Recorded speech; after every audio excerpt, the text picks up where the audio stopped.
کیا ہے شبیر میں یہ والسلام علی النبی الامی الخاتم لما سبق والفاتح لمن غلق المعلن الحق بالحق ابی القاسم محمد اللہم صلی علی محمد وآل محمد اہل بیتہ الطیبین الطاہرین المعصومین المظلومین الذین اذهب اللہ عنہم الرجس وطہرہم تطہیرا اللہم صلی علی محمد وآل محمد اما بعد فقد قال اللہ سبحانہ وتعالی فی محکم کتابہ الحکیم وقالوا الحمد للہ الذی صدقنا وعدہ وَأَوْرَثْنَا الْأَرْضَ نَتَبَوَّأُ مِنَ الْجَنَّةِ حَيْثُ نَشَاءُ فَنِعْمَ أَجْرُ الْعَامِلِينَ صلوات اللہم صلی علی محمد وآل محمد۔ سامعین محترم، سلسلے کی آخری تقریر بعنوان آدم آل محمد آپ کی خدمت میں پیش کی جا رہی ہے۔ ہر اعتبار سے حق ادا کیا ہے ہمارے ڈاکٹر نوید نے۔ میں کسی بھی صورت اس قابل نہیں ہوں کہ اضافہ کیا جائے، لیکن ایک تمنا ہے اور ایک خواہش ہے، اور وہ یہ کہ روح عزاداری کو قائم رکھیے، اپنی زندگی کا محور عزاداری کو بنائیے اور اسی دھن میں جیتے رہیے اور اسی کیفیت میں سرشار رہیے، اس لیے کہ اسی میں بقا ہے، اسی میں دوام ہے۔ عنوان پر حتی المقدور گفتگو نہ ہو سکی، اور جہاں ایک ایسی ہستی کا تذکرہ ہو کہ جہاں قرآن کھلے تو یہ نظر آئیں، حدیث پر نگاہ ڈالیں تو یہ نظر آئیں، دعائیات پر اگر نگاہ دوڑائیں تو یہی نظر آئیں، تو ایسی ہستی پر ایک مختصر سے وقت میں اور معین ایام میں گفتگو کرنا محال ہے، لیکن طالب علم کے لیے خاص طور پر یہ ایک ایسی آزمائش کی منزل ہوتی ہے کہ جہاں ہر آن اس کی تمنا یہ رہتی ہے اور خواہش یہ رہتی ہے کہ اس کلام میں وہ جو چاہے قبول کر لیں اور اسے خود ہماری شفاعت کا سامان بنا دیں۔ ہمارے پاس نہ صرف یہ کہ عقیدہ ہے، نہ صرف یہ کہ عقیدت ہے، بلکہ سراسر عقل کے ساتھ اور تعقل کے ساتھ ان مجالس کا انعقاد ہوتا ہے، اور اس میں اس بات کا مطالبہ کیا جاتا ہے کہ جو گفتگو کی جا رہی ہے اس پر آپ بھی نہ صرف یہ کہ غور کریں بلکہ اس سے آگے بڑھ کر کچھ پڑھنے کی کوشش کریں۔ مجالس کا محور کلام مجید، کلام مجید کا سورہ زمر، سورہ زمر کی آخری آیات میں سے ایک آیت کہ جہاں جنت میں داخل ہونے والے اپنے پیدا کرنے والے کی ثنا کرتے ہوئے، اس کی تحمید کرتے ہوئے، تمجید کرتے ہوئے، تقدیس کرتے ہوئے، اس کی تنزیہ کرتے ہوئے بے اختیار یہ کہتے ہیں کہ پروردگار علی اعلیٰ کا شکر ہے، مالک کا کرم ہے کہ اس نے اپنے وعدے کو سچا کر دکھایا۔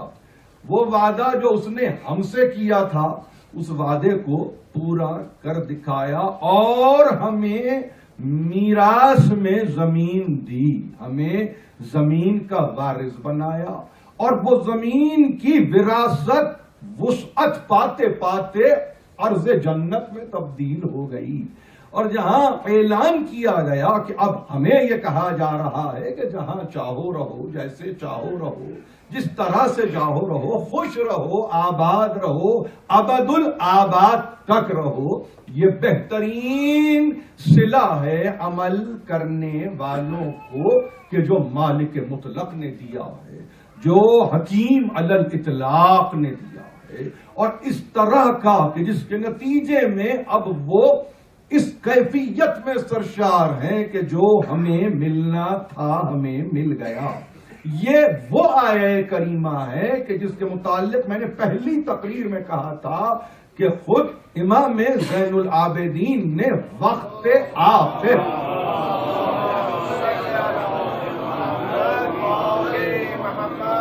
اس کی تلاوت کی ہے۔ یعنی اگر خلاصہ حیات سید الساجدین کو سمجھنا ہے، خلاصہ حیات امام زین العابدین کو جاننا ہے، اس آیت پر نظر دوڑانے کی ضرورت پیش آئے گی، اس لیے کہ یہی وہ کل حیات ہے جو اس آیت میں رمز کی صورت رکھی ہوئی ہے۔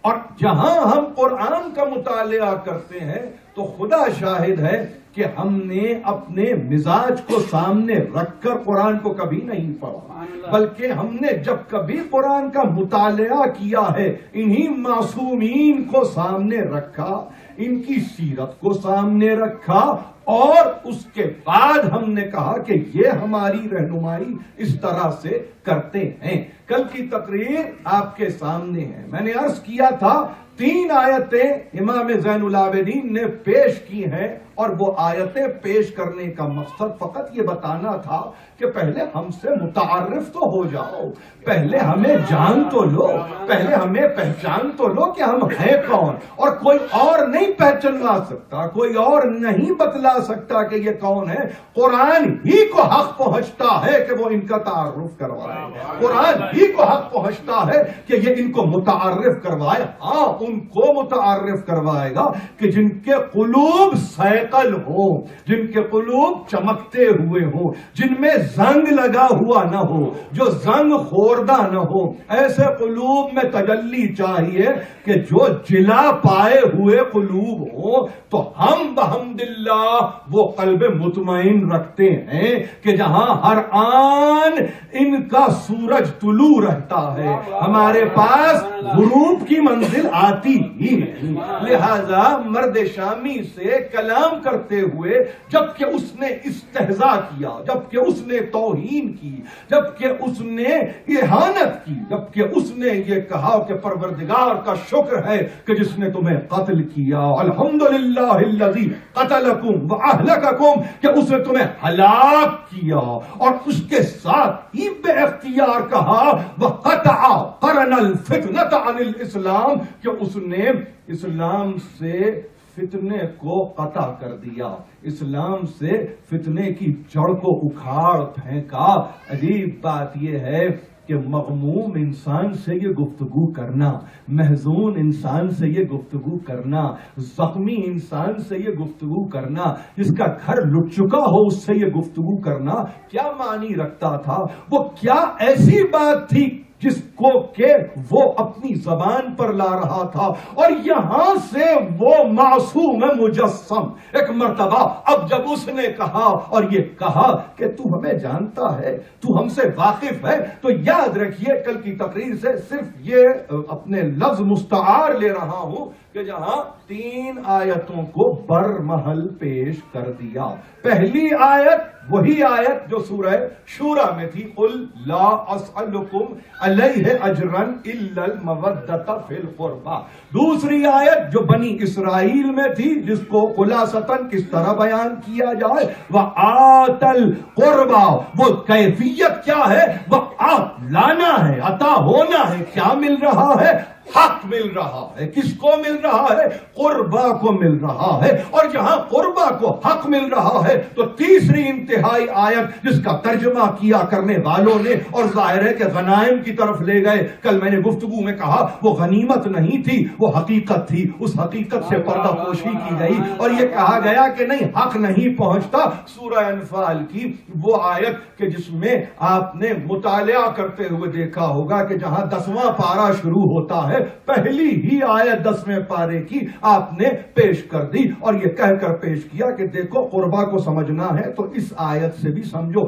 تینوں آیتیں آپ کے سامنے ہیں، تینوں آیتوں میں لفظ قربا آپ کے سامنے ہے. اس لفظ قربا کی کیا توجیہ ہونی چاہیے تھی، کیا توضیح ہونی چاہیے تھی، کس طرح سے اس کی تشریح ہونی چاہیے تھی، امت اس سے بے بہرا رہی. تین انداز سے اس لفظ قربا کی تشریح کی گئی اور پہلا انداز اس میں یہ تھا کہ اس سے مراد قرابت دار ہیں جنہیں رشتہ دار کہا جاتا ہے. دوسرے معانی پہنائے گئے یہ کہہ کر اس سے مراد قرب ہے، قربت ہے جو اللہ کی بارگاہ میں ایک بندہ اختیار کرتا ہے. اور تیسری تشریح اس کی اقارب کے تعلق سے کی گئی جیسے رشتہ دار. رشتہ دار یہ تین انداز اختیار کیے جمہور مفسرین میں. میں نے صاحب تفہیم کا جب کل تذکرہ کیا تو مجھے کوئی ذاتی پرخاش نہیں ہے ان سے، مجھے کوئی ذاتی عناد نہیں ہے ان سے،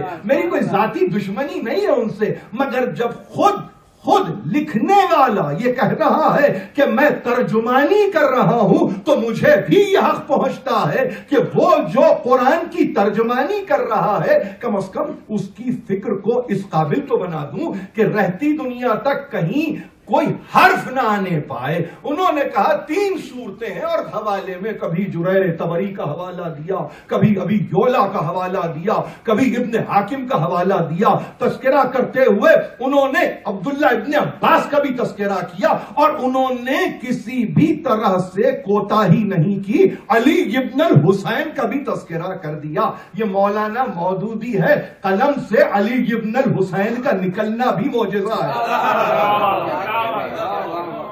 مگر کیا کریں کہ یہ روایت جو ابن طاؤس سے پہنچی تھی، سہل ابن سعد سے پہنچی تھی، اس آیت کو، اس روایت کو چھپا نہیں سکتے تھے. انہوں نے اس کو بیان کیا اور ظاہر ہے کہ حسب توفیق بیان کیا، حسب استطاعت بیان کیا، حسب استعداد بیان کیا. اس پر تو گفتگو نہیں ہوگی. جتنی جس کی توفیق ہوتی ہے اتنا ہی اس کا بیان ہوتا ہے. آپ اپنے بیان کو کسی اور کے حوالے نہیں کر سکتے اس لیے کہ ایسا ہونا ہی ممکن نہیں ہے. انہوں نے کہا کہ دیکھیے پہلی صورت تو اس میں یہ ہے کہ یہ قرابت کا مسئلہ ہے اور جہاں قرابت کا مسئلہ ہے تو وہاں پر تو پورا قبیلہ قریش موجود ہے جو کھلا ہوا ہے، سب کے سب ہیں کہ جو اس منزل پر ہیں. مولانا مودودی نے بڑی وضاحت سے گفتگو کی ہے. میرے پاس وقت نہیں ہے کہ میں اس وضاحت پر اپنی مزید وضاحت پیش کروں، مگر چاہتا یہ ہوں کہ نوجوان جو ہمارے سننے والے ہیں اور خاص طور پر جا کے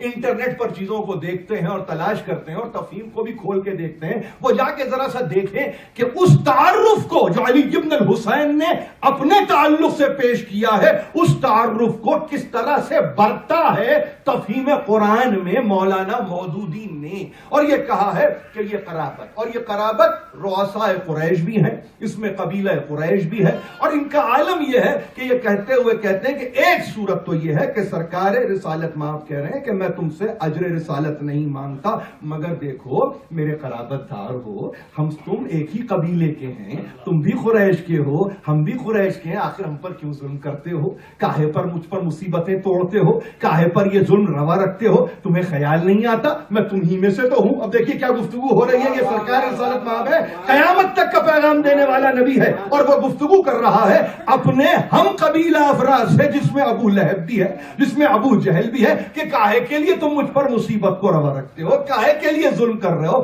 تمہیں شرم نہیں آتی؟ تمہیں عقل نہیں آتی؟ دیکھو میں تمہاری ہی طرح ہوں، تمہارے ہی درمیان رہ رہا ہوں، ہم قبیلہ ہوں. بس یہ سمجھیے احسان کیا کہ انہوں نے ہم پیالہ اور ہم نوالا نہیں کہا، باقی سب کہہ دیا، باقی سب کہہ دیا.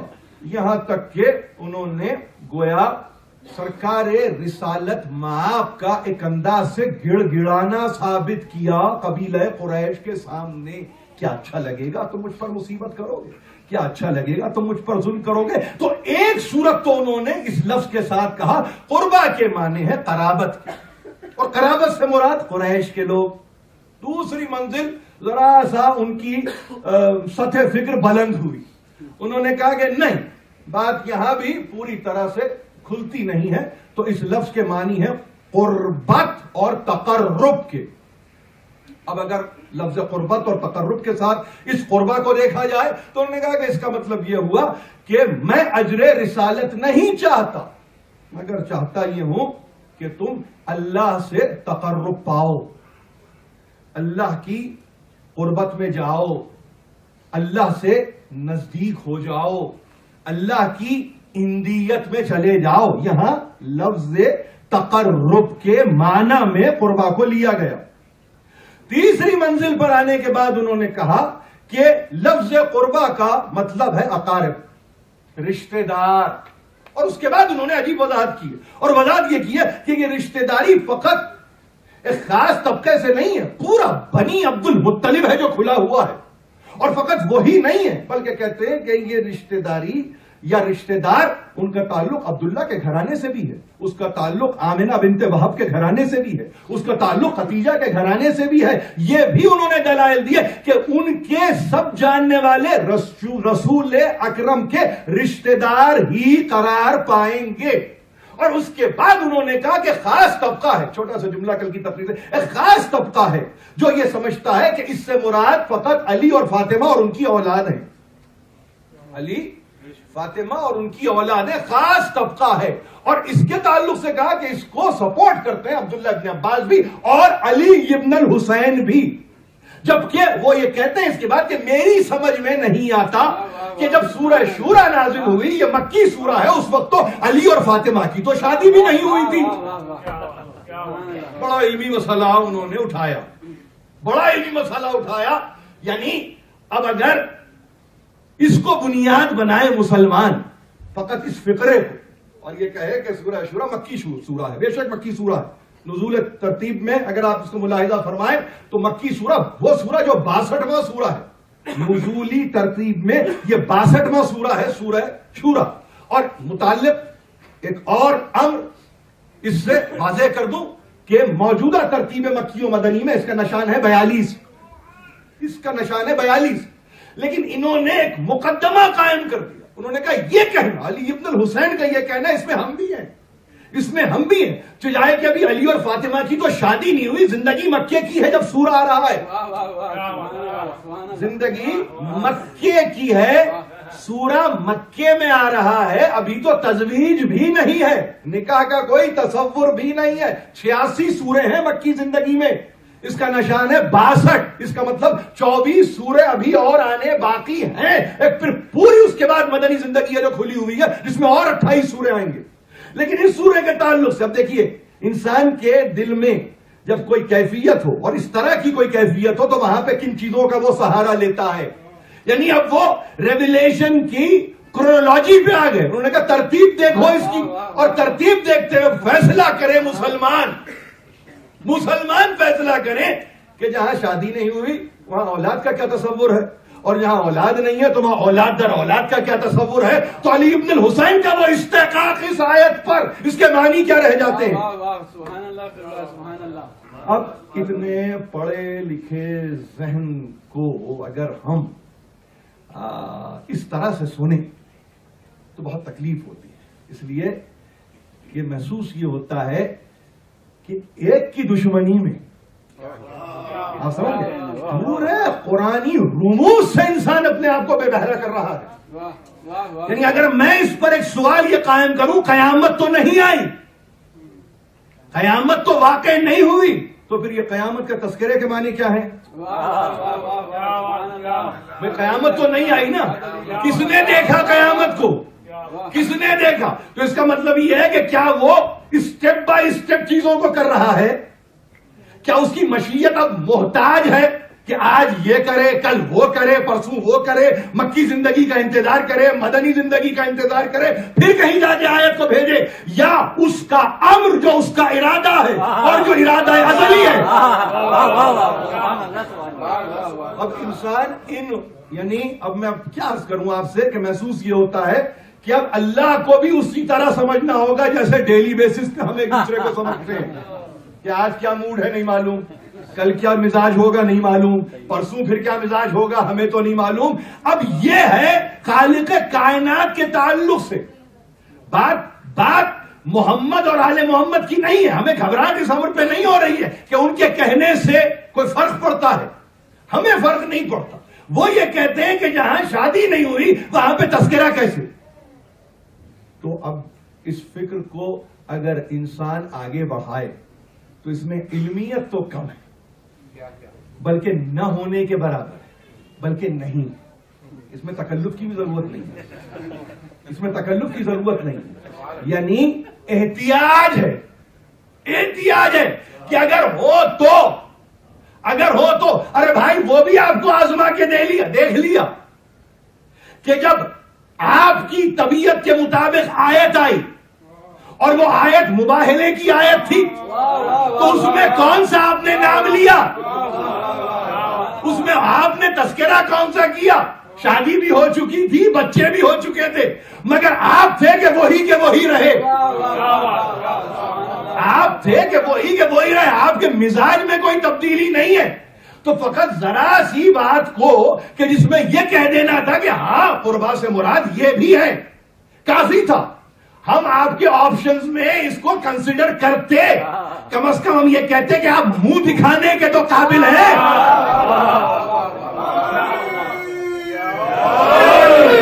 لیکن اس میں یہ کہنا کہ عجیب فکر پیش کرتا ہے طبقہ مسلمانوں کا، اور وہ یہ کہتا ہے کہ شادی اس سے مراد علی اور فاطمہ ہے، اس سے مراد علی اور فاطمہ ہے اور ان کی اولادیں شادی نہیں ہوئی۔ اب یہ گفتگو ہے قرآن کی آیتوں پر۔ اب اندازہ کیجئے آپ کہ اس کے بعد تفہیم کا کیا عالم ہوگا، اس کے بعد تفہیم کا کیا عالم ہوگا، جہاں یہ شورا کی یہ آیت اب کوئی پڑھے اور پڑھنے کے بعد یہ کہے کہ بھائی یہ انتہا ہے اس کلام کا، انبیاء کے ساتھ تسلسل سے گفتگو ہو رہی ہے اور یہ کہا جا رہا ہے کہ کہو کیا کہو، ما اسألکم علیہ من اجر ان اجری الا علی رب العالمین۔ سورہ شعراء بھرا ہوا ہے اس آیت کی تکرار سے کہ میں نہیں مانگتا اجر، مگر میرا اجر کس پر ہے؟ عالمین کے رب پر ہے، عالمین کے رب پر ہے۔ سرکار رسالت مآب تک آتے آتے سورہ فرقان میں ایک تبدیلی نمایاں ہوئی، قل ما اسألکم علیہ من اجر الا من شاء ان یتخذ الی ربہ سبیلا۔ میں اجر رسالت نہیں مانگتا مگر جو چاہے وہ اللہ کے راستے کو اختیار کرے۔ یہ 25واں سورہ ہے، سورہ فرقان، ترجمہ یاد رہے گا آپ کو، یعنی اللہ یہ اللہ کے ساتھ گفتگو ہے۔ دیکھیے جہاں اللہ آ جائے نا تو اس کا مطلب آگے بہت اہم کوئی بات ہے کہ جس کی طرف آپ کی نشاندہی کی جا رہی ہے۔ اب وہ کلمہ طیبہ صحیح، وہ کلمہ طیبہ صحیح، سب کی نفی مگر یہ الا من شاء ان یتخذ الی ربہ سبیلا، مگر جو چاہے اپنے رب کی طرف راستہ اختیار کرے۔ یہ فرقان میں نبی یہی ہے، زمانہ یہی ہے، پیغام یہی ہے۔ اب جانتا ہے پیدا کرنے والا حکیم علی الاطلاق ہے، انسانوں کے فہم سے واقف ہے کہ ان پر اشارے کام نہیں کریں گے جب تک کہ وضاحتیں سامنے نہ آ جائے۔ تو اب وضاحت ہوئی، قل لا اسألکم علیہ اجرا الا المودۃ فی القربى۔ محمد وآل محمد بلندتر صلوات۔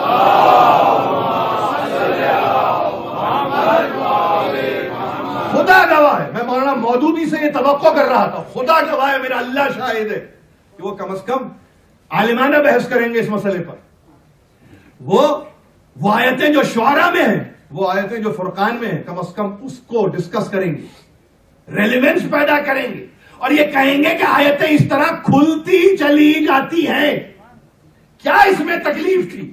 ایسی کیا اس سے پرخاش تھی کہ ایک آیت کو ایک حصے کو ٹریٹ کیا؟ اور لطف کی بات یہ ہے کہ کل آیت بھی یہ نہیں ہے. چلیے آئیے اس پر بھی بحث کر لیں. اس پر بھی بحث کرتے ہیں. یہ کل آیت نہیں ہے، یہ آیت کا ایک حصہ ہے، یہ آیت کا ایک ٹکڑا ہے. اگر توفیق ذرا سی ہوتی اور ایک محدب اچھا لگا کے دیکھتے، آپ سمجھ رہے ہیں، چشمہ تو ہوگا مگر اس میں بھی فرق ہے، اس میں بھی فرق ہے. ایک ایسا چشمہ کہ جس سے چیزیں نظر آ جائیں.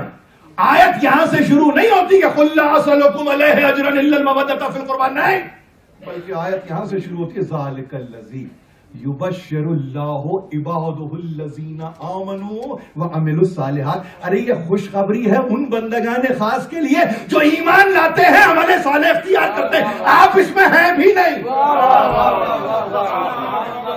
آپ سمجھ رہے ہیں کہاں سے قط و برید کی کیفیت ہوتی ہے. یہ ایڈٹ کرنے کا جو ہے نا مرض، یہ مرض جو ایڈیٹنگ کا مرض ہے، ہم سمجھ رہے ہیں فلم میکر کو ہے، نہیں، مفسر کو بھی ہے.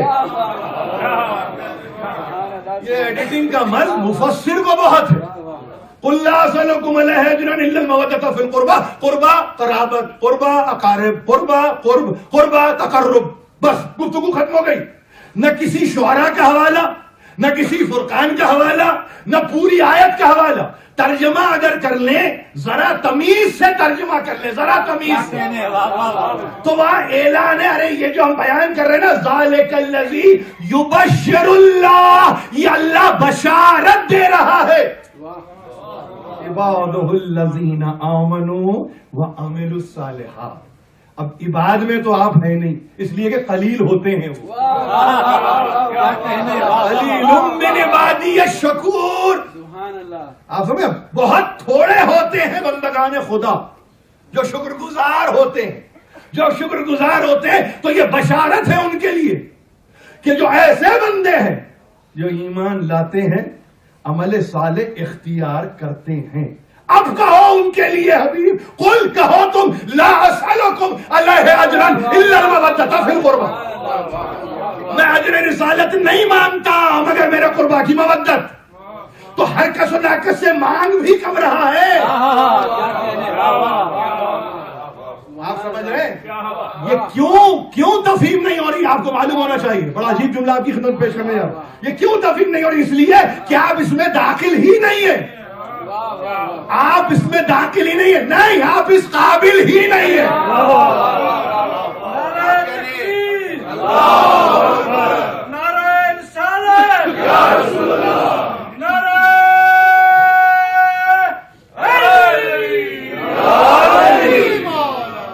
قل ما سألتکم من اجر فہو لکم.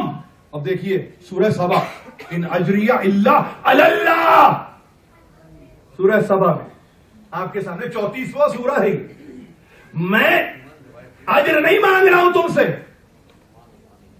قل ما سألتکم من اجر فہو لکم، جو مانگ رہا ہوں تمہارے لیے مانگ رہا ہوں. یہ قرآن ہے، قرآن کھلا ہوا ہے، یہ کھلا ہوا ہے. اس کے اندر کوئی ذات سے نہ تفسیر کی جا رہی ہے، نہ اس کی آپ کی خدمت میں کوئی تشریح کی جا رہی ہے. جو مانگ رہا ہوں تمہارے لیے، فقط تمہاری بہتری، تمہاری فلاح میرے پیش نظر ہے. میں تمہارے لیے مانگ رہا ہوں. ان اجریہ الا علی اللہ، میرا اجر تو ہے اللہ پر. اب انسانوں کی یہ مجال ہوگی کہ اجر رسالت دیں گے؟ نہیں، یہ خیر و برکت ہے تمہارے لیے. فہو لکم. سورہ سبا 34واں سورہ اٹھا کے دیکھیے. جو مانگ رہا ہوں نا، جو سوال کر رہا ہوں، یہ تمہاری خیر کے لیے مانگ رہا ہوں، تمہارے لیے مانگ رہا ہوں، اپنے لیے کہاں طلب کر رہا ہوں. ذالک الذی یبشر اللہ عبادہ الذین آمنوا وعملوا الصالحات قل لا اسألکم علیہ اجرا الا المودۃ فی القربى. آیت یہاں بھی ختم نہیں ہوئی. رموز اوقاف کا کبھی مطالعہ کریں تو کہاں دیکھیں وقف مطلق کا نشان ہے، کہیں دیکھیں کہ وقف جائز کا نشان ہے. یہ رکنے کا بھی تو حوصلہ ہو کہ حق پہ رکو. تو یہ حق ہے، حق پہ رکنا ہے، ٹھہرنا ہے، دم پکڑنا ہے. اس لیے کہ یہاں رکنے کی عادت ڈالو ورنہ وہاں روکے جاؤ گے. یہ رکنے کی عادت یہاں سے ڈلوائی ہے, یہاں سے رکو. تا تو دیکھو رک جاؤ, جیم دیکھو رک جاؤ, قاف کی منزل آئے رک جاؤ. رکو اس لیے کہ تم سے سوال کیا جائے گا, تم سے سوال کیا جائے گا. ٹھہرو. تو اب اگر آیتوں میں یہ مزاج رکھا گیا ہے تو کوئی تو حکمت ہوگی. ارے رک کے یہاں پہچانو گے تو وہاں بھی تو پہچان پاؤ گے. وَقِفُوهُمْ وَإِنَّهُمْ مَسْئُولُونَ.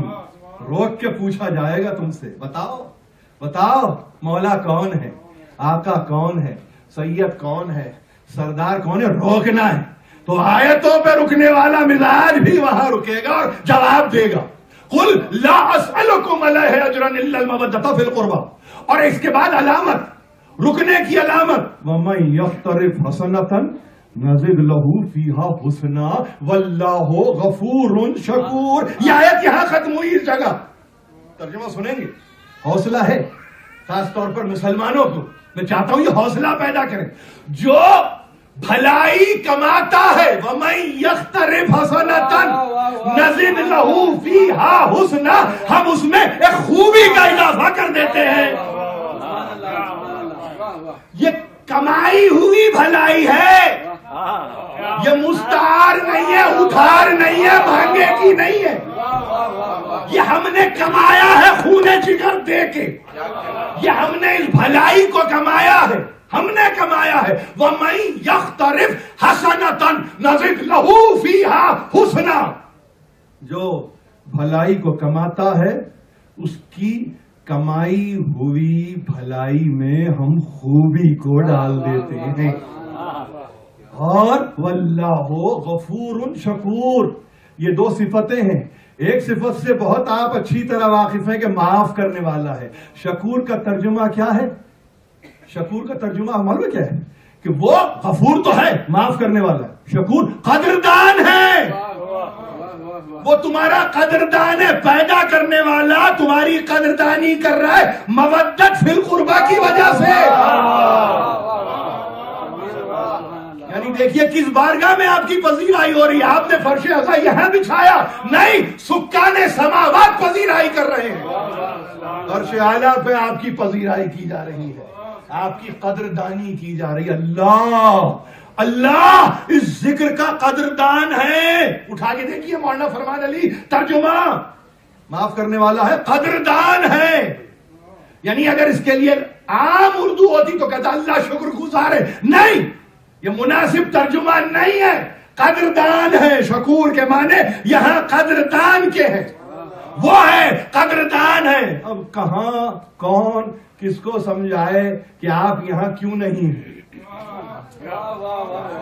وہ ایسے ویسوں کا تو قدردان ہونے سے رہا جو قریش کی محبت میں گرفتار ہو, جو بنی عبد المطلب کی محبت میں گرفتار ہو, جو ابو لہب ابو جہل کی محبت میں گرفتار ہو, ان کا تو قدردان نہیں ہوگا. ان خاص کی محبت اور ان خاص کی مودت کو اگر اپنے دل و دماغ پہ طاری کرو تو قیامت تک کے لیے وہ تمہارا قدردان, وہ تمہارا قدردان. اور پھر عجیب بات, انتہا اگر آپ سے عرض کروں کہ یہ قرآن ہے کہ جس نے ہماری تفہیم اتنی بلند کر دی. اللہ من شاء ان یتخذ الی ربہ سبیلا. یہ اس کے لیے ہے جو اللہ تک پہنچنے کے لیے راستہ تلاش کرے. مودہ فی القربہ اللہ تک پہنچنے کا راستہ ہے. اللہ اسألکم علیہ اجرا الا المودۃ فی القربہ. اللہ کے بعد کو دیکھیے, مودہ فی القربہ, الا من شاء یتخذ الی ربہ سبیلا. ہٹائیے اس کو, ہٹائیے اس کو رکھ دیجیے, اس کو ہٹائیے اس کو رکھ دیجیے. معلوم یہ ہوا یہ وہ ہستیاں ہیں جو اپنے آپ تک نہیں پہنچاتی, یہ وہ ہستیاں ہیں جو اللہ سے تمہارا تعلق قائم کرتی ہیں. یہ وہ ہستیاں ہیں جو اللہ تک تمہیں لے جاتی ہیں. اسی لیے سورہ یوسف کی آیت کو بار بار پڑھتا ہوں. کہہ دو اے حبیب قل ھذہ سبیلی ادعو الی اللہ علی بصیرۃ انا ومن اتبعنی وسبحان اللہ وما انا من المشرکین. کہہ دو اے حبیب یہ ہے وہ راستہ. ھذہ سبیلی الا من شاء ان یتخذ الی ربہ سبیلا. ھذہ سبیلی یہ وہ راستہ ہے جس پر کہ میں تمہیں بلا رہا ہوں. ادعو الی اللہ, الی القربہ نہیں, الی القربہ نہیں بلکہ الی اللہ. مگر اس راستے پہ آنے کے لیے بصارت کافی نہیں ہوتی جب تک کہ بصیرت نہ ہو. اللہ بصیرت, بصارت نہیں بصیرت, قلب سے تعلق ہے, قلب سے تعلق ہے. اللہ بصیرت انا ومن اتبعنی. اس راستے کو اختیار کرنے کے لیے ہر کس و ناکس کی بصیرت نہیں چلے گی, مودودی کی بصیرت نہیں چلے گی, آلوسی کی بصیرت نہیں چلے گی, تبری کی بصیرت نہیں چلے گی, زمخشری کی بصیرت نہیں چلے گی, بلکہ اس کے لیے وہ چشم بصیرت چاہیے کہ جس میں قوت ہو کہ وہ اس راستے کو پہچانے. ادعو الی اللہ علی بصیرۃ انا ومن اتبعنی, جو میری پیروی کر رہا ہے. ایک میں تنہا نہیں, میں تو 11 ہجری میں اڑ جاؤں گا, میں تو 11 ہجری میں دنیا سے چلا جاؤں گا. ومن اتبعنی نے امامت کے دروازے کو کھلا رکھ دیا. ایسے مطیع, ایسے تابع, ایسے متابعت کرنے والے کہ ہر دم تمہیں ان سے نزدیک رہنا پڑے گا. اور اس کے بعد آیت کہاں ختم ہو رہی ہے؟ بس سبحان اللہ وما انا من المشرکین. پاک و پاکیزہ اللہ کی ذات, میں مشرکین میں نہیں ہوں. یعنی جس راستے کی طرف متوجہ کر رہا ہوں اس پر اگر تم چلتا ہوا پاؤ کسی اور کو تو میں یہ نہیں کہہ رہا ہوں ان کی عبادت کرو, میں یہ نہیں کہہ رہا ہوں کہ ان کو خدا جانو. نہیں, یہی آیت کی انتہا بتا رہی ہے کہ میں مشرک نہیں ہوں, توحید کا پیغام لانے والا شرک کی باتیں نہیں کرتا. تو اگر کچھ ہستیاں بتا دی تو اس کا مطلب یہ نہیں کہ کوئی تعبد کی منزل پر آ رہا ہے.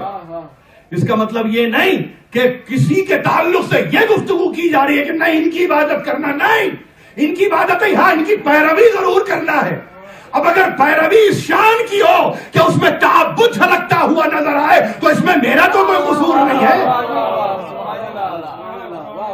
یہ وہ ہستیاں, اس سے سوال کرنے والے نے ایک مرتبہ کھڑے ہو کے راہ شام میں یا راہ کوفہ میں, جو دونوں طرح سے لکھا ہے, کیا. اس میں اس آیت کو آپ نے پیش کیا اور یہ قربہ کے تعلق سے 3 آیتیں دینے کے بعد انتہاؤں میں اس آیت کو کہا. سنا ہوگا تم نے اس آیت کو بھی, انما یرید اللہ لیذھب عنکم الرجس اہل البیت ویطہرکم تطہیرا. ایک مرتبہ آواز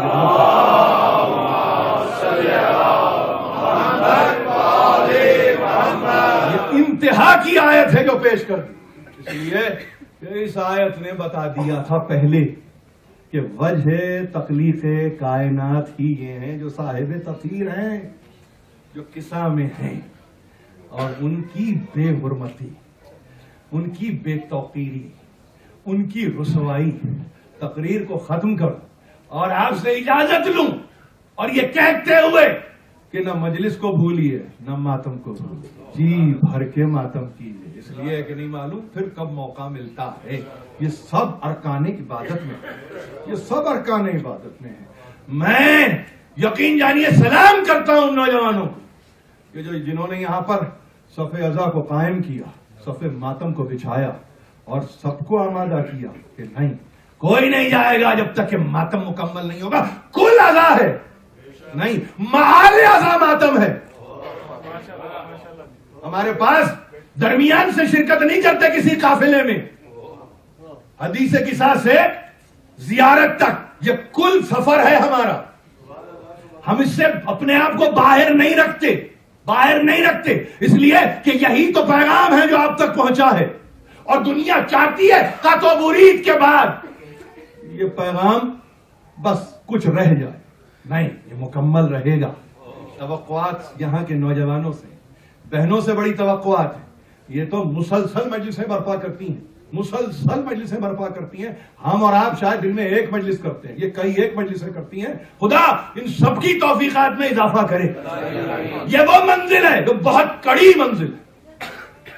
آپ جان رہے ہیں کہ انتہائی محرم میں گفتگو کر رہا ہوں، اور میں بہت ترتیب وار رہتا ہوں اپنے مصائب میں، اور ان مصائب کا تذکرہ کرتے ہوئے صرف یہ کہوں آپ سے کہ ایک مرتبہ اب جب حاکم نے حکم دیا، اور وہ حاکم ابن زیاد ہے، کہ کوفے کے دربار میں اہل بیت کو داخل کیا جائے،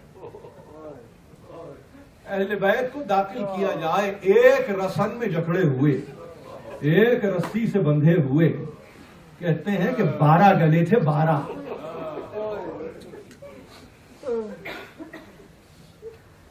عزیزو،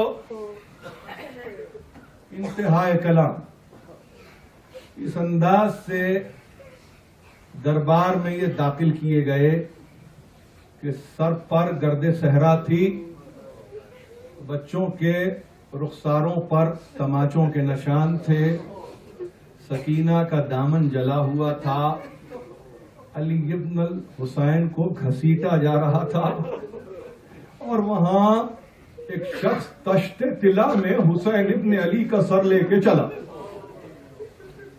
اور اس نے ابن زیاد کے سامنے یہ سر لے جا کے کہا، املا رکابی من فضة او ذہبا، میرے ناقے کو سونے یا چاندی سے بھر دے۔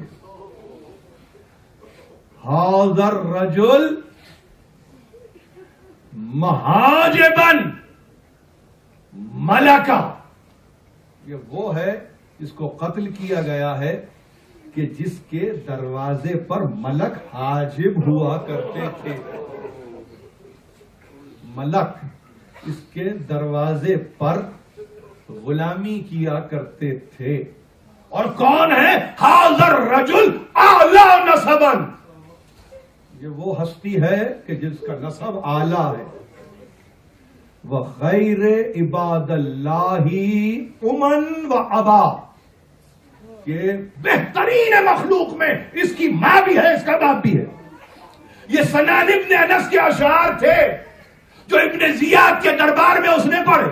ایک مرتبہ ابن زیاد کو جلا ڈالا، اور اس نے کہا کہ خیل خلائق جانتا تھا تو حسین کو، اگر حسین خیر خلائق تھے تو قتل کیوں کیا؟ یہ کہہ کے سنان ابن انس کو قتل کروا دیا گیا۔ یاد رکھیے تاریخ، اور اس تاریخ کو محفوظ کیجئے۔ سنان ابن انس اپنے انجام کو پہنچا، اور ایک مرتبہ ایک کونے میں اہل بیت کو رکھ دیا گیا۔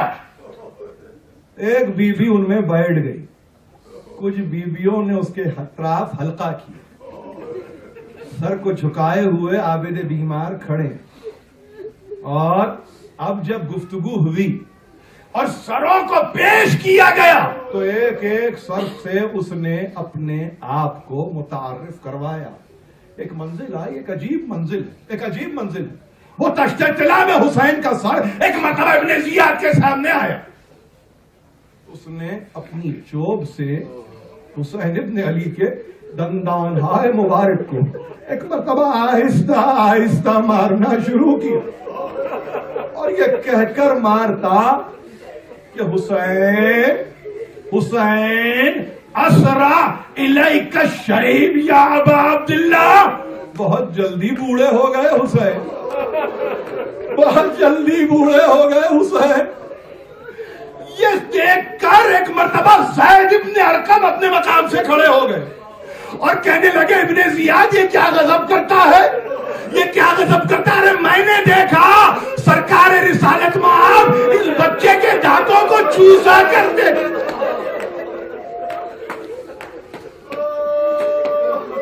میں نے دیکھا، صحابی رسول کہتا ہے، میں نے دیکھا کہ سرکار 1000 ختمی مرتبہ اس بچے کو گود میں لے کر اس کے ہونٹوں کے بوسے لیا کرتے تھے، اس کے دندان ہائے مبارک کو چوسا کرتے تھے۔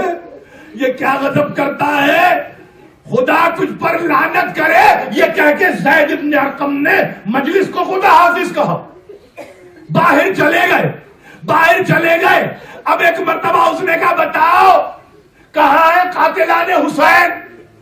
سب آئے، آنے والوں میں مالک ابن بشیر کندی نے کہا میں وہ ہوں امیر کہ تجھے چاہیے کہ انعام سے نواز، کہ میں وہ ہوں کہ جس نے حسین کے رخسار پر تماچا مارا اور میں نے حسین کے سر سے امامے کو میں نے کھینچا تھا۔ کوئی آگے بڑھا، کسی نے کہا میں وہ ہوں کہ جس نے حسین کے سینے پہ نیزہ مارا، کسی نے کہا میں وہ ہوں جس نے حسین کے پہلو میں خنجر کو ایک مرتبہ داخل کیا۔